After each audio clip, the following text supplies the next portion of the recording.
but just the start of the news review, and joining us this morning, he's a financial analyst from the other side of the world. A man Wisdom with many Dogbe. names. Isaac Kofi Wisdom Dogbe. Wisdom, good morning. Good morning to you both. Ben, two comments quickly. I think I agree with you. Not that I think, I agree with you that Sweetie is looking good in her colors. Then the second thing is that you just talked about maintenance on your body and you don't sleep much. That goes back to you. What an expose. Why are you doing this to me? I just had to, right? Anyway, that's why one of these days I'm going to take a bit of a break. I need it. I need it at this point. I need it at this point. Yeah. But anyway, Wisdom, as we always do, Sweetie is here. Maybe we'll hear from him just about a minute and a half. Yeah. And then we'll zoom right into the papers we have here this morning. And good morning to Kweku Uzupepra. I know he's watching us and sending. Yeah, he's sending messages. What was it I was saying about him yesterday? Oh, was it 2 days ago? The coffee thing. Yes. He's the coffee prefect in the between some of them, they call it Edro. Edro or ho. I've heard them say that. Hey, baby, okay. Okay, so Dr. Wisdom Dogbe, you have about a minute to get into any topical issue that's on your mind. Thank you so much, Sweetie. You know, one of the things that I've been thinking about, I heard that Stevie Wonder has been visiting Ghana for some time now, and eventually he's become a bona fide Ghanaian citizen now. That is super awesome, and I'm happy for him. I think that Ghana is a very beautiful place, and personally, I consider it a travesty to trade it permanently for another nation. Most of the craziness that we see here in America and in other parts of the Western world, you don't see these things in Ghana. We are a peaceful nation, and it is safe for the most part. The food is organic and healthier than the food that we eat here in America.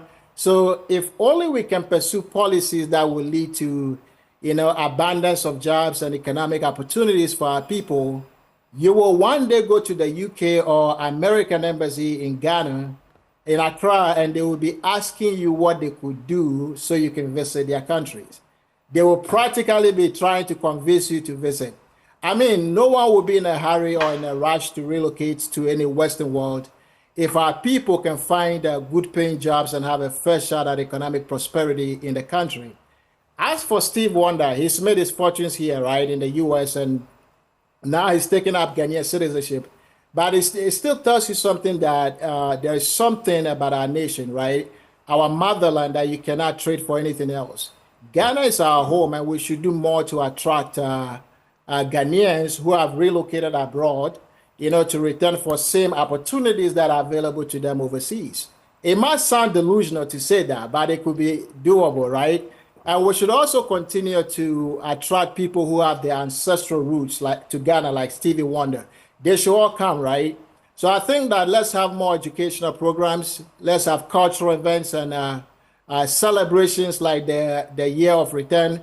And let's foster more collaboration between, for instance, the Black American communities and the African communities through cultural exchange and also organizing more trips to Ghana. There are many more people who would like to come to Ghana, and it's not just Stevie Wonder. But for now, Akwaba to Stevie Wonder. Maybe just an add-on. Sometimes when we talk about other parts of the world and Ghanaians are always going out in droves to other parts of the world. But it just reminded me, when I watched the Black Panther movie, Wakanda, the technological sophistication and everything, what that we had, I mean, not even in South Africa have I seen. It comes with a certain prestige, a certain, this is us. I don't need to go elsewhere to feel justified, to be economically stable and all of that. But as of now, and part of my interaction that will be airing today, you would see that people with the business acumen, moguls like Prince Amuabeng, feel there are certain things we can do there, but come back, right? Why do we have to have those systems where it must be a greener pasture thing? They say the grass is always greener where they are watered. So are we watering? That's the question. And Benjamin, Anyway. most people, when you interact with most Ghanaians who now want to travel, it's not because they originally wanted a life outside. It's just the circumstances that we find ourselves in are driving them away. Everybody wants to live a better life, you know. If the foundation for our own home country is not giving us the chance to do that, then we might as well find it out. I'm not being unpatriotic, but even... Well, I am not neither, but... No, companies are leaving, not individuals. You know? But let's get into the newspapers. Starting with the Daily Guide newspaper. On the front page, IMANI peddles falsehood, according to the EC. 177 million Ghana cedis for next trainee allowance. I will want to get into that story. Government releases 2 million Ghana cedis for kidney patients. Interesting. 70,000 smart tablets deployed to schools. Let's start with a story about government releasing 2 million. Please don't forget the one about Ghana the kidney cedis. patients. Yes, that's what that's the very interested first one, because we've been talking about this dialysis crisis for a while. And I mean, I don't know about the statistics, but it looks like a lot of people need help, especially in this regard. So the story is on page 6 of the Daily Guide newspaper, and it reads, the Chief Executive Officer of the National Health Insurance Authority, Dr. Dakosa Abuaji, has announced that the government will soon disburse, not yet, soon disburse 2 million Ghana cedis to assist in providing dialysis treatment for the needy. This move comes after an appeal by kidney patients for government intervention following an increment in the cost of dialysis at the Kolebu Teaching Hospital. The funds, which were approved by Parliament in March 2024, are intended to provide relief to those in need of dialysis treatment. As to whether or not Parliament indeed approved the increments from the 380 to 471, and it's actually 491, 380 to 491. And even at Kolebu, it's being subsidized. I hear, and I think it's good we mention as well, because yesterday I was encouraging corporate Ghana to also assist. I think it's the first Sky Group that has been subsidizing for them. Actually, they were saying something like it's over 700 cedis. Yes. You know, just imagine it. People are struggling with 380. It went all the way to 800 something, and there was a lot of calls and saying that we cannot afford this. People are dying, and then it said that it turned out that Parliament didn't even approve that figure. And so, the point I was trying to make is whether or not Parliament actually approved this new. No, but they didn't. Yesterday, when I spoke to Kwabena Mintakando, he said they hadn't, and that some of these were happening when in fact there had been discussions and no concrete decisions had been taken on them. But this money, the basic point is, you go to other parts of the world and every hospital, even clinic level institutions, have dialysis machines. What's his name? Enoch has to come from Chibi to Accra once a week. Mind you, even the transportation, even his situation and the health and having to sit in a vehicle, he can't really work. And even when he gets work, another part of the problem, he is stigmatized. People feel because he has that, he can't, do anything. He's taking care of himself, taking care of his mother. He has to come from Chibi to Accra. Why is that? When it comes to healthcare financing in this country, I think that there's so much more we can do. But Dr. Wizandogbe, what are your thoughts on this 2 million Ghana cedis that will be released soon for kidney patients? Sweetie, I missed that on the news, but I'll say this. It's a very critical help that some Ghanaians and health agencies need desperately, right? You know, I think that the cost of healthcare, especially for specialized areas such as dialysis, these costs are quite high and frankly out of the reach of the average Ghanaian. I heard that sometimes folks even have to pay about 1,000 cedis per round of dialysis each week. You know, this could be a harsh financial reality for the average Ghanaian, who has to deal with these health issues. And it saddens me to say that if patients are required to pay full cost of their dialysis, quite a number of them they could lose their lives because they cannot afford it, right? How many people can afford 1,000 a week? So I hope and I pray for a world when folks don't have to die because of financial challenges to treat a disease. That is why I believe that the government has a role to play. Is it possible that we as a nation, we can step up the fight against corruption, right? Save enough from corrupt practices and invest more money in our healthcare facilities and equipment.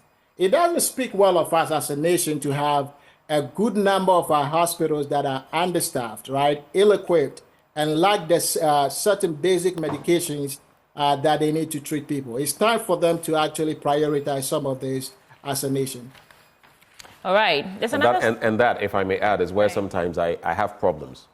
Those two gentlemen who came here are young men. Yeah. Yet you see a lot of young men becoming foot soldiers for our major political parties and defending the indefensible. And I'm not talking about one. I'm talking about all of them, right? Especially those that have governed in this Fourth Republic. You see young people defending them. But God forbid, if something like that happened to you, will those parties come through for you? You should resound that. Think about yourself, work for your life, and stop the party foot soldierism and the unnecessary. I mean, you see black and you pretend it is white just because. Anyway, let's get into it. Let's do this story about the nurses trainee allowance. That has been in arrears for some years now, months. That story, if I can just find it, yes, it's also on the page 6 of the Daily Guide newspaper. And it says, in a move to address the long-standing issue of unpaid nursing trainee allowances, Vice President Mahmoud Bawumia has announced the release of 177 million Ghana cedis to the Ministry of Health. Speaking at a meeting with nurses and midwives in Accra, Dr. Bawumia stated that the funds will be transferred to the Ministry of Health today, adding that the ministry has been instructed to swiftly disburse the money to the accounts of the nurses trainee across the country. I'll put a pin in that, do another story, and then we add. So we're looking forward to seeing that money actually hits the account and is disbursed to the people who need it. Combating corruption and fueling growth together. Newmont supports Kolebu Teaching Hospital's Children Ward. If we appointed Coastal Authority CEO, let me do that. Nane Kuya Owusu, that story is on page 13 of the Daily Guide newspaper. Nane Kuya Owusu Efriye, immediate past Deputy Ghana Ambassador to China, has been appointed as the Deputy Chief Executive Officer of the Coastal Development Authority by President Akufo-Addo. The appointment takes effect from May 13, 2024, and is pending constitutional advice from the governing board of the authority following consultations with the Public Service Commission. The announcement came through. We don't need all that. As a newly appointed Deputy CEO, Nane Kuya Owusu Efriye is poised to play a key role in the strategic and operational functions of the Coastal Development Authority. Okay, some new appointments there. Dr. Adogbe, the nursing trainee allowance and then this new appointment, and then we can get to other papers. When it comes to this allowance to the nurses, right, I think it's great that they've made funds available to be paid. It hasn't been paid yet, but I wonder why this is the situation with our government, where salaries and allowances of new employees, including these nurses and also national service personnel, why does it take time, right? Why does it take so long for them to actually pay these things, these monies out? I think that these delays oftentimes it causes financial hardship for these employees, including these nurses. They may have dependents, financial obligations, right? And also living expenses that they need to be able to pay from their salaries. So I think that this delay can lead to difficulties in meeting their basic needs, and that may result in increased stress and anxiety and could affect them in how they discharge their responsibilities at work. And also, sweetie, if you think about it, right, it could also impact their morale and motivation. If you're working and you're not getting salaries, right, you have to wait and wait and wait. That really can demotivate you, and it could affect how you perform at work. So I think we should look at this, give it a long and a hard look, and come up with policies that can prevent this from happening. All right. And then, Benjamin, thoughts? Right, so let's get into the New Finder newspaper quickly. Gonja King blesses Bawumia to be next president of Ghana. Mahama reveals AI-powered plan to combat galamsey. Okay. Former NPRA boss. Why did you swallow when you got Because I combat galamsey with AI. Well, That's it's not an impossibility. we are digitalizing everything. So AI now is entering every field. In fact, even let's in get into surgery. that story and quickly and see what Let's get some details there. Yeah. Mahama reveals AI-powered plan to combat Galamsey. So, flag bearer of the National Democratic Congress, ex-President John Mahama, has unveiled a groundbreaking initiative to employ artificial intelligence in the fight against illegal small-scale mining, commonly known as Galamsey. According to him, the proposed AI initiative aims to precisely identify and locate small-scale mining and Galamsey operations, track the movement of excavators, geofence all concessions to ensure mining operations are not conducted in unapproved areas, including water bodies. He explained that the geofencing would ensure that mining activities do not encroach on unauthorized areas, particularly water bodies. If we can't do this ourselves, all the security personnel we have and have been deploying to these Galamsey sites, it is AI that's going to identify where the Galamsey operations are happening. Doctor? There are what are supposed to be forest reserves where people are. I think when Nana Obuadie was here, I've forgotten how many days ago, talking about the cocoa sector and how Galamsey was messing up the sector. He made mention of he even mentioned Etiwa. Yeah. So practically everything is going, and it's not that we don't know it. Well, so I think here's the standpoint, and I am not surprised. In fact, it should be one of the ways we go. You know why? Because artificial intelligence is getting to the point where you can program something, maybe put it in a drone, and it is doing things that it would take maybe a human being a month or two to do in minutes or hours. So you do your programming maybe in a drone or something, and it works. For me, I don't care what. Anything to stem the tide of Galamsey is a good thing. But of course, my other problem, though, then comes to when politicians usually talk about these things, there's a cost factor to it. That is where the devil is. Because then they'll tell you, I am purchasing XYZ, and XYZ is coming at the cost of $5 million, $10 million. Sometimes you go and look in there, and we could have got it for a fraction of that. That's my only problem. But the concept, the idea is a good one. AI has taken over on many fronts. Have you seen, there's now ChatGPT 4.0. That can teach and the Google whole is thing. Also coming through with its own. Benjamin, it's our new reality. It's not that AI cannot do this thing that he says it's meant to do. My point is that our problem? The problem is that the powers that be are the ones funding these activities. And you want AI to fix this? No, it's not that I don't understand that AI can't do this. He says he's going to combat Galamsey with AI. But our problem is not that we don't know how to fix the Galamsey activities. It's that we are refusing to actually attack this head on. But that's what I think. Dr. Adogbe, what are your thoughts? So when it comes to using artificial intelligence, right, to fight Galamsey, I think it's very feasible, and it takes a better appreciation of the power of AI to understand that it can be deployed, to resolve so many of the challenges that humans, and for that matter, society faces. So I think that AI can be a powerful tool in the fight against Galamsey in Ghana. Think about it this way. I think that it will enable proactive monitoring of potential mining sites, right? Detection of any activities, and also the deployment of security agencies to ensure enforcement of the law.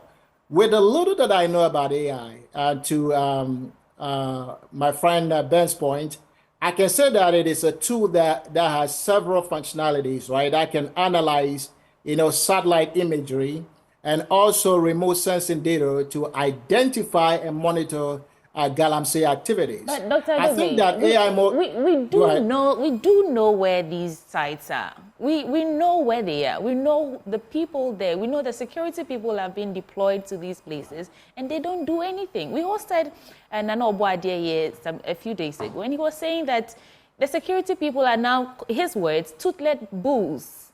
They are there, but they're not doing what they're supposed to do. So, well, you finish your trail of thoughts. I'm just at a loss at how we know the problem. And you have a good point. You have a good point, Sudi.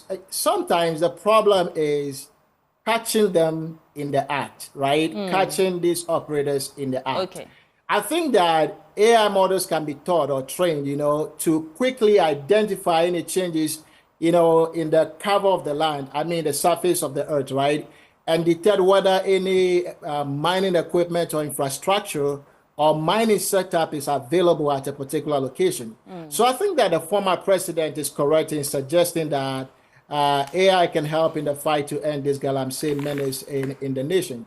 Also, Sudi, when it comes to data manipulation and analysis, right, I am very certain that AI has the capability to integrate and analyze huge amounts of data from several sources, including data from geological surveys and data from satellite imagery.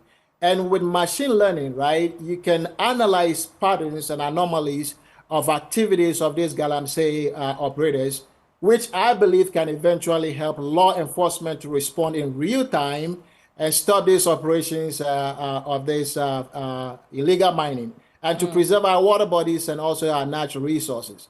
There are also various types of real-time alerts, right, and monitoring systems that are powered by AI. And I think that this can be used to analyze mining data at a really fast pace and also provide that real-time signals when illegal activities are detected in the potential mining site. So I think this is a very laudable idea. I see the point you made there. Yeah, thank you. Benjamin.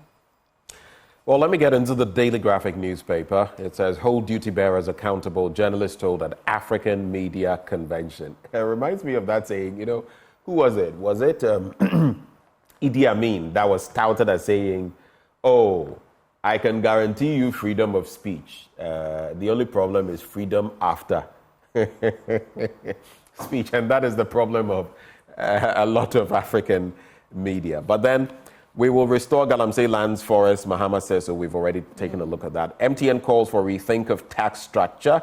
And I remember just about a year and a half or two ago where there was this tussle between the GRA and the likes of MTN.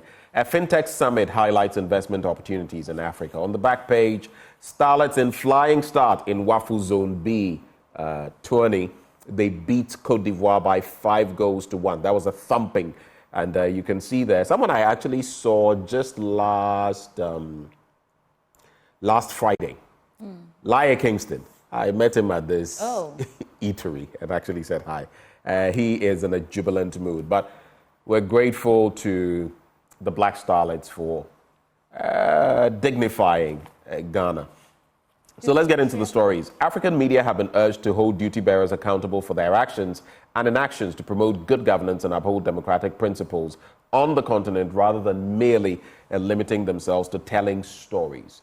Quote, it is about nurturing, informing society and holding power to account. I want to stress that. Holding power to account. It is about shaping the future, about seeking balance, the safety of journalists, and having access to information. The director of the UNESCO Liaison Office to the African Union, Dr. Rita Bisunoth, actually said. She made the call at the opening of the third edition of the African Media Convention in Accra yesterday. But here in Ghana, you try to hold people to account. One of the most frustrating things. You try to hold people to account on behalf of the people, and sometimes the same people you are fighting for come and fight you. Doesn't make sense, but it is what it is. Let me quickly take a look at a few other stories, and then we'll move from there. MTN calls for rethink of tax structure. So, telecommunications giant MTN has called for a rethink of the country's tax structure to allow for more investment in critical infrastructure to the mobile telephony industry. Taking his turn at the maiden 3i Africa Summit in Accra, the Chief Executive Officer of MTN Ghana, Stephen Blewett, highlighted the impact of high taxes on the mobile industry and urged policymakers to reconsider the levels of taxes in the sector.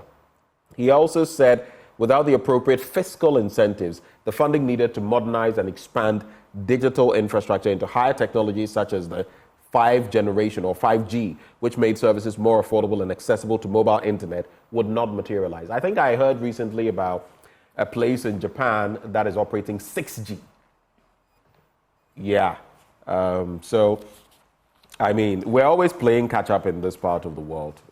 Let me just add this bit, or maybe no. Let me let you react, Wisdom, and then I'll go to the fintech bit. So journalists and holding leaders accountable, and then high taxes as per MTN. Thoughts? But I think that all of you, I mean the media, you play a very crucial role in holding duty bearers or public officials accountable, for their actions and inactions. I think that one way the media can contribute, right, and continue to hold our officials accountable is through investigative journalism, where you conduct that comprehensive investigation and reporting to uncover unethical behavior by officials, corruption and other wrongdoing. And I'm talking about investigations such as what was done by the Fourth Estate about the whole SML saga. And I think that it is through investigative journalism that the whole matter came into the public domain, culminating in the termination of parts of the contract with SML, which will save the nation a good amount of money. So I think that by shining the light on such instances of possible corruption and wrongdoing, the media can hold officials accountable and bring attention to issues that may otherwise go unnoticed. And I also think that ensuring that the press is free and fair and independent in their reportage, I think it is also critical in holding officials accountable. And that is where the government has a role to play, right, to ensure that freedom of the press is protected and respected, so that those of you that are in the media can report without any intimidation or fear of retaliation. And that's why I think there should be a law dedicated to protecting journalists and also journalism. That is the thought that I have as you were reading through that. Right. And I also think that for the media to efficiently discharge its duty of holding officials accountable, I think that it is critical for them to have access to relevant information, right? And also data and other documents so that they can better scrutinize the actions of the officials. That is why I was hoping that His Excellency President Akufo-Addo would have granted the media request for the full SML audit report from KPMG. I think the media would have done a better job, scrutinizing the report and also ensuring that folks are held accountable. Now, another quick point I also want to make, and then we can move on, is I think that the media should continue to do more fact-checking, right, to ensure that the information that is put out there is accurate and reliable. I am very certain that it won't be too long before the media will dissect and make known to Ghanaians the true reason why the people of the South region were marginalized in the 2020 parliamentary elections. Some of us, right, we are reading that what IMANI is putting out, what EC is putting out, but the role of the media is to dissect some of this, do this analysis, and provide a platform for people to better understand what is going on and hold officials accountable. Let me just do this fintech story, then some international ones, and I'll wrap it up with the Daily Graphic newspaper. Fintech Summit highlights investment opportunities in Africa. It's about the same Maiden 3I Africa Summit, which showcased and stimulated Africa's fintech and digital potential, going down as one of the most successful gatherings on the continent. Financial technology, of course, one of the major ways of ensuring that Africa can make an impact. On the international front, Nigeria suspends cybersecurity levy, and Nigeria has decided to suspend the proposed cybersecurity levy on domestic money transfers. AKA on levy. Domestic money transfers. Information Minister Mohammed Idris announced during the implementation, saying that the implementation has been directed by the government to be put on hold. Here, the e-levy is still biting. Some people have suggested that maybe we should use funds from the e-levy to support patients with some chronic diseases like kidney disease. And South Africa braces for milestone election. Former Interior Minister of Gambia convicted in Switzerland. And on page 9, Slovakia PM Robert Fico wounded in shooting, the Slovakian Prime Minister. That's all I will do for today, as far as this paper is concerned. It's a wrap for me. Ben, can I touch on the e-levy briefly, if we have time? Yes, I think we have maybe a minute. All right, so I think that digitization and cybersecurity levy, right, or any electronic levy for that matter, these don't always work hand in hand. So I think that Ghana can take some lessons from Nigeria's suspension of their cybersecurity levy, so we can also abolish our own e-levy. And let me focus my comments quickly on why I think Nigeria's cybersecurity levy suspension is the right call, and why I think that we also need to abolish the e-levy that we have. If we're trying to digitize the economy, which is definitely a great thing, you should make it easier for the citizens to leverage digital tools and platforms such as electronic funds transfer without having to pay much for it in taxes, right? You want to incentivize folks to use EFTs and not tax EFTs, which does the opposite of rapid expansion of digital transformation in the economy. This is why I think that e-levy should also be abolished, because electronic transfers are a key ingredient to modern financial transactions, and it's a crucial aspect to any digital economy. Right. Well, crucial point made there. It's always good having breakfast with you. I nearly said coffee, but that would be restricted to our channel manager, Kweku Owusu-Pepra. He's a lover of coffee. I think next time I go anywhere around the world, I'll look for special. Do you know there are some brands of coffee that are extremely expensive? Yeah. I think I read a long time ago, there's this one, it's grown on some blue something, I don't know whether it's Jamaica, but some of them are crazily expensive.